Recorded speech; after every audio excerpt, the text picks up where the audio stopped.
Okay, nakababa na kami ng Roro mula Cebu. Dito kami ngayon sa San Carlos Negros.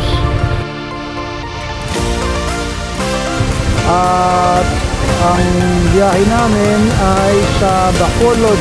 Mga 2 hours na ride sa Bacolod.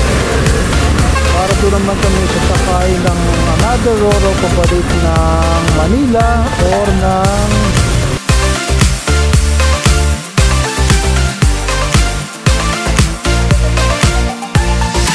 Manila or Batangas.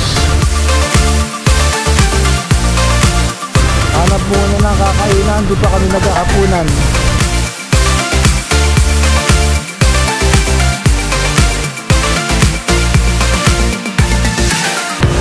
Big na probinsya, pero well lighted dito sa San Carlos Negros. Walang mga bahay sa paligid, oh. Pero ang ilaw kompleto. Papaso lang ito sa parte ng daan na to. Nakakatuwa lang.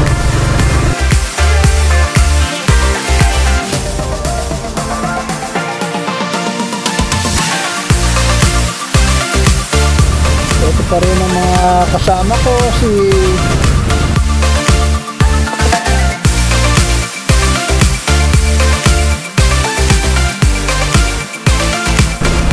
si Billy.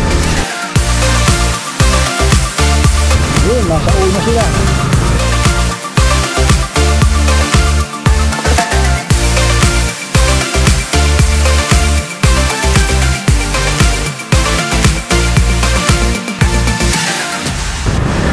Ito ang San Carlos Negros.